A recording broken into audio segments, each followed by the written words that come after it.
A firefighter dies heroically, but his afterlife isn't a cakewalk. He relives painful memories to prove his innocence. A firefighter named Hong jumps off of a massive flaming building in the middle of Korea's population hub, in an attempt to save the life of a bystander. He falls rapidly to the earth without hitting the safety cushion as the intense heat burns his rope. Amazingly, the man is able to awaken after saving the young girl from certain death, even though his entire life appears to be flashing before his eyes. He stands up and runs to the girl's family to see if the victim is wounded, but despite his best efforts, no one seems to be listening. Out of nowhere, he hears someone screaming his name, and in the middle of the confusion, he sees two people in suits grinning at him. While attempting to get them to move away from the falling debris, Hong discovers that the firefighters are attempting to save a man who strikingly resembles the main character. The woman, Chun, informs Hong that the man was a model citizen before he passed away, and that they are here to support him during the 7 trials of judgment. Mok, the other guardian, tells him they have to head straight to the trials gates, where their employer is waiting for them. Hong finds it difficult to process all of this knowledge and slowly turns to leave, watching as his friends lament over his lifeless body. He cries that he must not pass away at this moment because he needs to see his mother, but his body starts to levitate in the air in the direction of the enormous gateway. Hong's outbursts about seeing his mother affect the Guardians, and they are also pleased by his enduring love for his parents after their passing. They enter a different dimension, where thousands of people are making their way to the gates of judgment. There, Hong meets Rim, the Guardian leader who has assisted 47 souls in reincarnating over the past century. The leader congratulates Hong on being a paragon, but the man turns away and says he isn't a good person at all.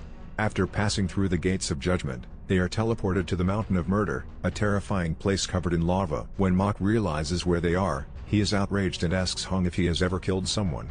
However, the man disputes ever having committed such a heinous act. Rim says that the trials, which might be the reason they're here, also judge those who indirectly cause someone's death through inaction.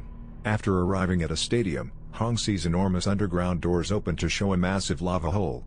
People who get punished make a valiant effort to escape, but they are never able to escape the sea of fire.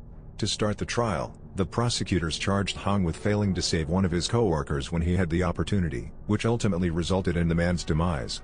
They insist that in order to make up for his failure to save his companion, Hong must endure 5 years of suffering inside a lava pit. In an effort to support the man, Rim calls for a more thorough investigation into the incident's actual events. After realizing the situation was hopeless, Hong's colleague advised him to go and save the other civilians. It appears that Hong did make a valiant attempt to save his comrade at the site, but they were unable to lift the stone that encased the firefighter. Hong's choice that evening allowed him to save 8 lives. Rim contends that evaluating the man's choice to part ways with his friend should take into account his bravery. After witnessing the man's selfless actions in assisting others, the court chooses to clear him of all accusations and permit him to continue to the next trial. Even though Hong prevailed in the initial hearing, the reminder of his colleague's death still makes him very sad. He doesn't think of himself as a paragon, therefore, he demands to know why the Guardians are aiding him. Given that the Guardians struck a pact with Yomra, the King of Hell, it appears that they have ulterior motives. After reaching the Trial of Indolence, where Chun explains all the work that Hong has done, the three are able to help 49 dead souls go through the trials and reincarnate within a century. The man has never been lazy in his life and has always helped others, no matter where they were. This even entails saving a cranky cat on the edge of a building and smashing the owner's Lamborghini, with his header toppling a beehive and painfully stinging his entire team. Hong's contributions touched the judge so much that she commanded the prosecutors to erect a statue in the Paragon's honor right away. But Hong said that the man just wanted to live his life to the fullest because of money when she asked why. After hearing the man's response, the judge swiftly modifies her decision and orders the prosecution to send Hong to the punishment chamber, where a massive machine hunts down and crushes the bones of all those guilty of carelessness and feeds them to the fish. Hong worked so hard to earn money because he wanted to support his sick mother and his brother's desire to attend law school. The Guardians do everything in their power to assist their defendant, and they implore their goddess to take a closer look at the man's life. Because Hong put in so much work, he frequently ignored his own health. As a result, his desire for wealth is not the result of selfishness. Their goddess discovers the man's genuine intentions and concludes that Hong is innocent because all he wanted was to support his family. As they quickly board the boat that will take them to the next location, the group discovers they are being pursued by several monsters before they can celebrate. The group draws their weapons and makes every effort to repel the beasts. Many of the adversaries are defeated by being chopped to pieces, but eventually the captain is knocked off course and barely survives. Mok must defend the ship by himself in order to give his leader time to heal. Mok hits a big stone pillar at the very last second, causing the boulders to collapse, and ultimately sparing them from the monster's pursuit. The man says that the only reason this is possible is when one of Hong's family members passed away and turned into a spiteful ghost. Rim makes the decision to see Hong's family in order to know the truth about what transpired and to deter other monsters from chasing them in the future. The mother is visibly still alive when he visits Hong's house, which indicates that the brother Su was the one who passed away and became a vengeful ghost. The protector is just behind the evil aura as it tries to flee. The ghost dodges. Rims blows from behind as he tries to stop it by capturing it with his weapon. When the two finally clash and the guardian is knocked away, the spirit vanishes, and Rim begins to search feverishly for his target. After following the trail to a military base, the guardian hears a soldier discussing Su and calling him a deserter. Even more odd is the fact that it's obvious that the captain and one of his comrades are concealing something. Rim poses as an army colonel and starts interrogating the captain regarding Su's claim that he killed the man. It comes as no surprise that the captain starts using terror to blackmail the guardian, further proving his guilt for the brother's demise. Conversely, Hong finds himself under investigation by their goddess of deception, and charged with creating multiple fraudulent wills and testaments for his associate, which he was unable to preserve beforehand. He gave these notes to the man's daughter while posing as the girl's father, deceiving her. Their goddess gives the man the command to tie him up right away, and gets ready to chop off his tongue as a form of punishment. Fortunately, Rim uses his team's telepathy to contact them and defend Hong's behavior. It turns out that he also composed fake letters to his mother, in which he exaggerated the quality of his life and his increased fortune.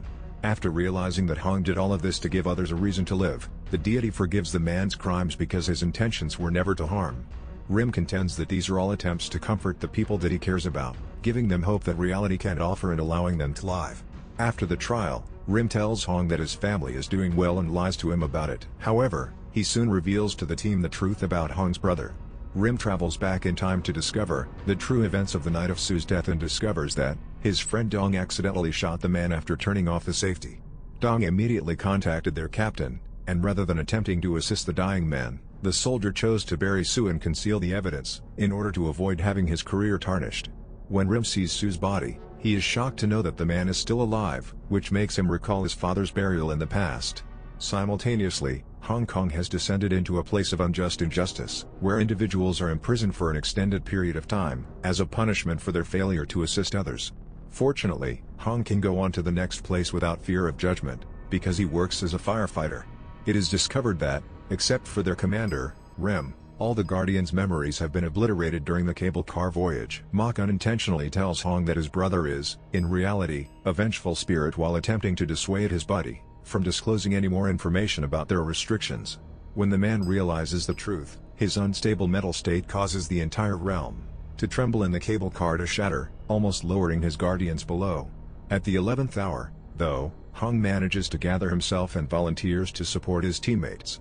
After a while, the three find themselves in the hell of betrayal, where a stunning goddess judges those who have betrayed their loved ones by trapping them in a mirror and damaging the victims. As a result of his lifetime of virtue and lack of betrayal, Hong was able to securely leave this place and move on. The resentful ghost is simultaneously trying to assassinate one of the soldiers who buried Rim alive in a bar, where Rim is able to locate him. The Guardian immediately pursues Su, and the two of them engage in a never-ending aerial battle as they soar through the city. Rim eventually captures the spirit by putting up a trap and tying him to the building with a magical rope. The Guardian warns the ghost that if he doesn't forgive his murderers, he won't be able to reincarnate and will instead be annihilated forever. However, this only made Su think of how his greatest friends had abandoned him and buried him alive, which made him scream in wrath and release a huge shock wave. Conversely, Dong has chosen to reveal the whereabouts of the body to Su's mother, after consuming copious amounts of drink, as he is no longer able to handle the guilt. Su observes everything from behind his mother, and when the woman opens the map, she eventually finds the whereabouts of his youngest son. The angry ghost visits Rim and informs him that, upon witnessing the soldier's culpability and the way the mother was given the location of the body, he has chosen to pardon Dong. Su pleads with the Guardian to pretend to be a medium, so that he might speak with Dong one more time, promising to endure the tribulations that follow. By means of the soldier, the spirit communicates with him, granting him forgiveness and instructing him to stop crying over old grievances. While all of this is going on, Hong has arrived at the Violent Inferno and has noticed a huge hole that they must jump into to go to the trials. The guy tumbles into the enormous gap and hits a huge boulder, but Mok manages to grab his partner and land next to Hong. However, Hong accidentally slides in their direction and topples them, sending them plummeting back down the pit. While Mok is running towards the two, Hong manages to grab the girl and attempts to save her from the crash, just like he did before he passed away. After reaching the bottom, their fall is unexpectedly abruptly stopped. Prosecutors claim that Hong beat up his brother during their high school years, and the violent trial is underway. Hong never asked for forgiveness after the fight, since he fled his family the very next day and hasn't been back since. This behavior was made all the more heinous because the little child was malnourished, as a result of how impoverished the family was at the time. The man is immediately found guilty by the judge of attacking his own family, and his punishment is to be thrown into a pit where stones are sometimes thrown. Chun promptly requests that the judge postpone the conviction, and consider both the current trial and the ultimate one, because they are closely related, realizing that Hong is about to be sentenced. This play is extremely dangerous since, in the event that Hong is found guilty at the next trial, the Guardians would have to give up their abilities in the hereafter. Su woke up and demanded to know what Hong was doing, after witnessing his brother kneeling before his mother, but the Guardians, regrettably, soon discovered the truth about what had actually transpired that night of the battle. They discovered that the youngster was attempting to kill his own mother with a pillow. When Hong finally dropped the pillow and started violently striking the small child, out of frustration, Su attempted to stop his brother right away. Hong's family was quite impoverished, and his mother was very sick, so it turns out that he felt pretty bleak at the time. He thought there was nothing else that could relieve their agony and save their lives. This is also the reason he fled his house and never went back to live with his family after feeling so terrible about himself. The Guardians lose hope after hearing this, since they understand they will not be able to overcome the hardships at this point, particularly in the ultimate pit of filial impiety. In the meantime, Rim is attempting to draw Su closer to his body, so that the spirit can at last start the process of reincarnation. Su is taken aback to find his mother in the military camp, where she is pleading with the troops to bring her son's body. As the army captain notices this, he charges over to the woman, tearing her placards to bits and pushing her to the ground, whereupon she passes out from exhaustion. Su becomes enraged and reverts to his former behavior, as an angry ghost as soon as he sees his killer assaulting his mother. He manages to escape his bindings and throws the Guardian away with great force. Su's rage grows to such an extent that he transforms into a massive tornado, engulfing all the nearby soldiers and creating a portal to the afterlife itself. Rim is trying desperately to keep everyone from dying, while the enraged spirit throws things around and causes extreme pandemonium. By using the portal, Mok is able to charge into the living world and fling himself at Su, smashing the massive statue and stunning the opponent. Rim seizes the opportunity and charges in as well, grabbing Su with a magical rope and ultimately stopping the rampage. In the meantime, King Yomra himself chooses to preside over Hong's trial from the opposite end. At such a desperate moment, their god accuses the man of trying to kill his own mother, and abusing his sibling. The king also discloses that Hong's mother knew all along that her son was trying to kill her, but she stayed quiet and carried the whole tragedy inside her heart, which only serves to compound the man's guilt. Their god comes to the conclusion that because Hong attempted to do the worst thing, unalienable, the person who gave him life would suffer eternal punishment in this inferno. The voice starts speaking to Hong's mother, and all of a sudden, the realm starts to tremble. It turns out that Rim used his power to enable Su to talk to his mother in a dream, and the son apologizes to his brother. Su informs the woman that, since that night, Hong has worked tirelessly for 15 years to provide for them because he feels bad about what he did. Remarkably, the mother admits that she has long since forgiven her son, and makes amends to herself for not being able to support her kids. Hong bursts into tears upon hearing this, and their familial display touches the king. Their goddess determines that he can no longer hold Hong accountable for his misdeeds, because the victim pardoned him a long time ago, enabling the man to be reborn. Knowing this, Hong bows to Chun, and thanks the Guardians for guiding him on his journey, before vanishing into the dazzling lights. Returning to the world of the living, Rim has chosen to bring Su with them as their 49th reincarnation, hoping to fulfill their agreement with the monarch, and earn their own rebirth. In front of many demons, the gang enters the pit of filial impiety, and charges the adversaries in an attempt to clear a path for the king of hell himself. What are your thoughts on this film, guys? Tell me in the comments section. Please like and subscribe if you enjoy my video. See you in the next video.